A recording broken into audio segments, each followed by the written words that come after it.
आप देख रहे हैं न्यूज नाउ 24/7। ताज़ा खबरों के लिए हमारे साथ बने रहें। केंद्रीय मंत्री चिराग पासवान कहते हैं, हम वर्ल्ड फूड इंडिया 2025 का आयोजन करने जा रहे हैं। ये 25 सितंबर से 28 सितंबर तक चलेगा। हमें उम्मीद है कि इस आयोजन में कई अंतर्राष्ट्रीय प्रतिनिधि शामिल होंगे। भारत के विभिन्न राज्य भी इस आयोजन में भाग लेंगे।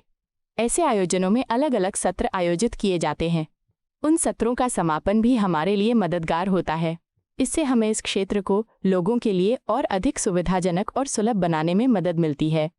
इसीलिए एक बार फिर से हम लोग 2025 का वर्ल्ड फूड इंडिया हम लोग आयोजित करने जा रहे हैं। 25 तारीख से लेके 25 सितंबर से लेके 28 सितंबर तक इसका आयोजन भारत मंडपम में, दिल्ली में भारत मंडपम में किया जाएगा। उम्मीद ही नहीं, पूरा विश्वास है कि पिछली बार से बहुत ज़्यादा मजबूत उपस्थिति विदेशी डेलीगेशंस की यहाँ पर होने जा रही है।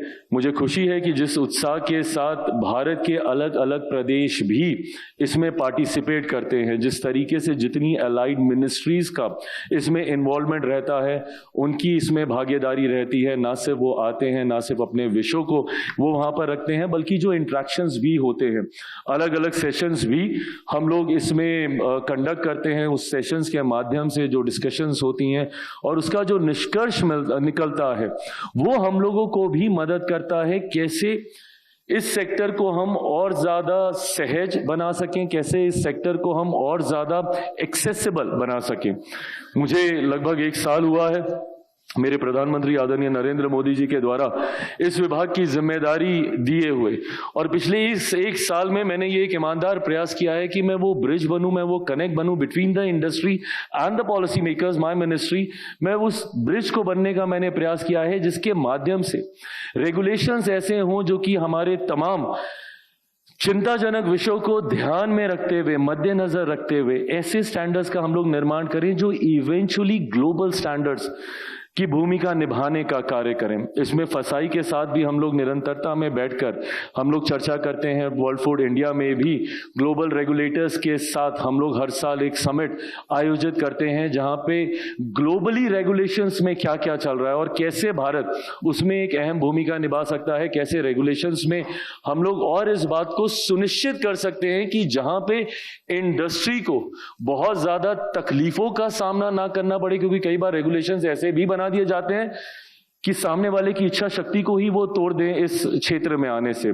तो बिना इस बात की परेशानी सामने वाले को दिए हुए इस बात को भी सुनिश्चित करने की जिम्मेदारी अंतोगत्वा हमारे ऊपर ही आती है कि जो कंज्यूमर है कतई उनके पास, उनके टेबल पे कोई ऐसा खाद्य पदार्थ ना जाए जो उनकी सेहत के साथ किसी भी तरीके का खिलवाड़ करे।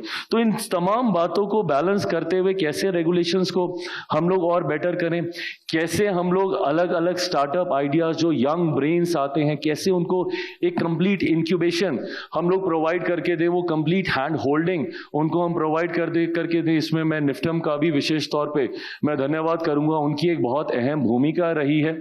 जिस तरीके से निफ्टम के माध्यम से इन स्टार्टअप्स को वो इंक्यूबेशन का मौका मिलता है, उनको अपनी नई नई सोच को आगे लेकर जाने का मौका मिलता है। और मुझे लगता है कि शायद यही एक कारण है कि लंबे समय से हमारे मंत्रालय की मांग भी रही थी कि देश को एक और निफ्टम की जरूरत है। अभी तक देश में सिर्फ मात्र 2 निफ्टम थे, एक कुंडली हरियाणा में था, दूसरा तांजावुर में, तमिलनाडु में हम लोग के पास निफ्टम था। तीसरा निफ्टम, मुझे खुशी है इस बात की कि मेरे गृह राज्य बिहार में खुलने जा रहा है। मैं मानता हूं कि बहुत जल्द हम लोग उसका भूमि पूजन करके। आपको यह वीडियो पसंद आया हो तो इसे लाइक करें, हमारे चैनल को सब्सक्राइब करें।